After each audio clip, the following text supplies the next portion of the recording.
let's move to the final part here about Harvard. We've been wanting to cover some of this campus craziness, or so-called. I just want to say, I told you so about Bill Ackman, all right?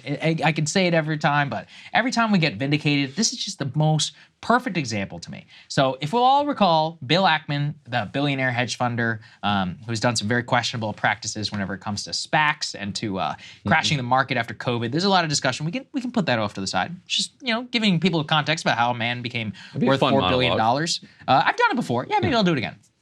Okay. So Bill Ackman on October 8th wakes up and is like, oh my God, there's all these Palestinian groups that are saying abhorrent and awful things. I should help to cancel them and make sure that they can never get a job. This morphs into, after the Harvard hearing before Congress, an effort to get Claudine Gay, the president of Harvard, fired for not saying immediately that calling for the genocide against Jews constitutes a targeted harassment at the university. Eventually then morphs into plagiarism accusations against Claudine Gay, in which she retires. But remember, he didn't actually care about plagiarism. He cared about getting this woman fired over quote-unquote anti-Semitism concerns. Well, Harvard has now heeded the call, and they've created a quote anti-Semitism task force.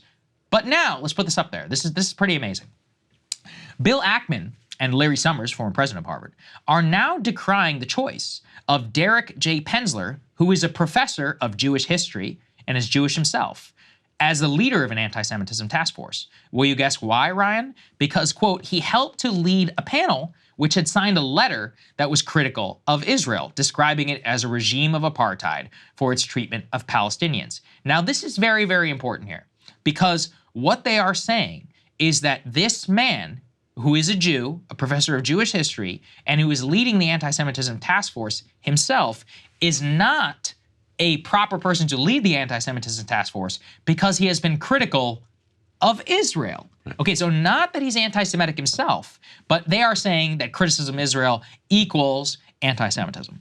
That gives the whole game away, doesn't it? It kind of gives the whole game away. And so just to give you an example about Bill Ackman, let's put this up there on the screen. He says, Harvard continues on the path of darkness. Again, because he was chosen as the co-chair of this anti-Semitism task force, and he led a panel which then signed a letter and then also called for a ceasefire, which means then that criticism of Israel, the government itself, according to Ackman, is anti-Semitism. And also according to Larry Summers. We can put his tweet up there on the screen. We're only giving you half of this, by the way. There's a lot more. It's on and on. If you're interested. Ackman-esque. But, I mean, Ryan, this is just so blatant and transparent, the way that so many people have, fallen for this. Guys, none of this has anything to do with DEI. It's about Israel. It's about protecting Israel from criticism. And listen, the whole apartheid thing and all that, who cares? It's a foreign country. In this country, we are allowed to criticize a foreign country. Last time I checked, except we've got an Israel exception, apparently, in this case. It's just outrageous to me. Israel is a country. Israel is a country with policies. Criticizing those policies does not make you anti-Semitic. For a long time, that had seemed like a pretty straightforward proposition. And you would often have the opponents of that proposition kind of twisting themselves into knots to say that that's not actually what they mean. But like you said, it's now very clear exactly what they mean, that you cannot have a co-chair of an anti-Semitism task force who is a critic of Israel, because they are by definition. He's Jewish. Anti-Semitic. Yeah. He's one of the most renowned professors of Jewish history, that is working today, certainly, but in a century.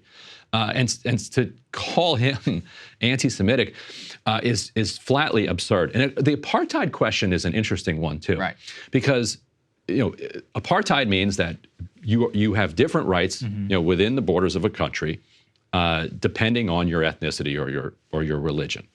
The critics of that label say it's not fair to call Israel apartheid because the occupation is temporary. And at some point in the future, there will be a resolution, which means it is no longer an apartheid state. Whereas South Africa was a locked-in, like a permanent racial regime. This is what it is. Right. Netanyahu clearly stating that there will never be a Palestinian state locks that in. The only alternative, if there will never be a Palestinian state, is that it is all under the security control of Israel, and everyone underneath Israel's security control is subject to those laws. And if you are Palestinian or Arab, you have different privileges, you have different rights. That is apartheid. And if Netanyahu is not willing to even pretend that at some point in the future there will be a two-state solution, then it is apartheid. Like that's just definitionally. So to say that it's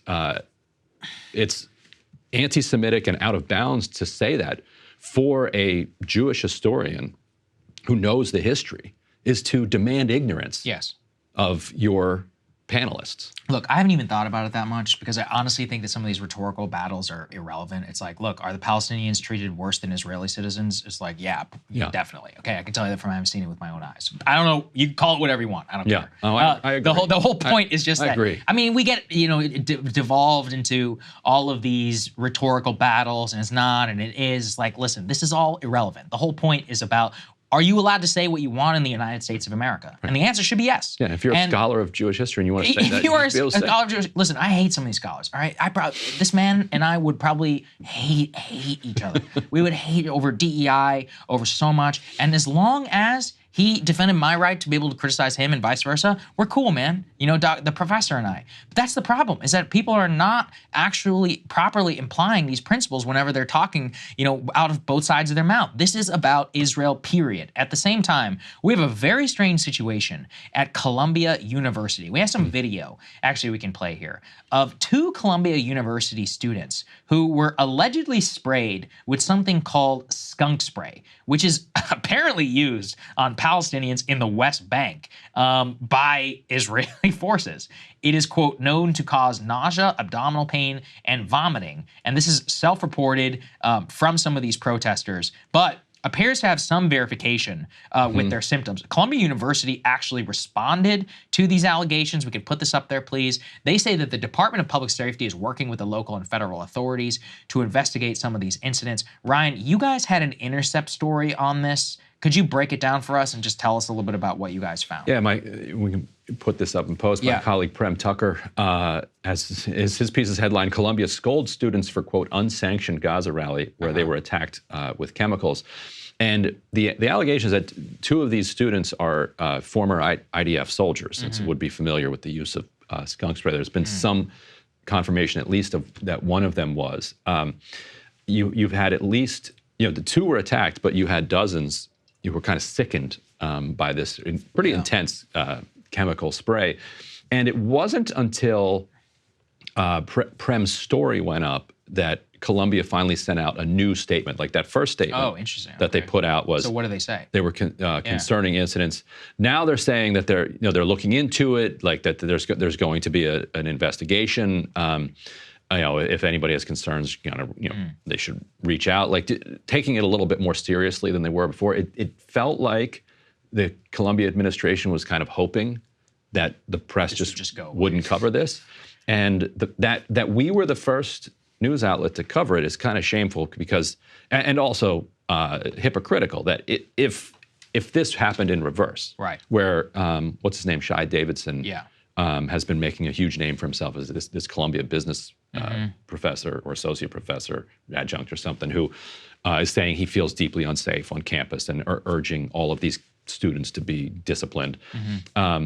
If this had been a pro-Israel rally and you had SJP students come and like hit them with skunk spray and some went to the hospital, you cannot imagine a world in which the media didn't touch it until The Intercept covered it. Yeah, you're obviously right. And again, it's like, look, these protesters, I don't know anything about these people, but at the very least, they're not hurting anybody. Like, in this country, don't spray them. At least, if someone's going to spray them, it should be the cops. And even then, it's like, we should probably talk about that.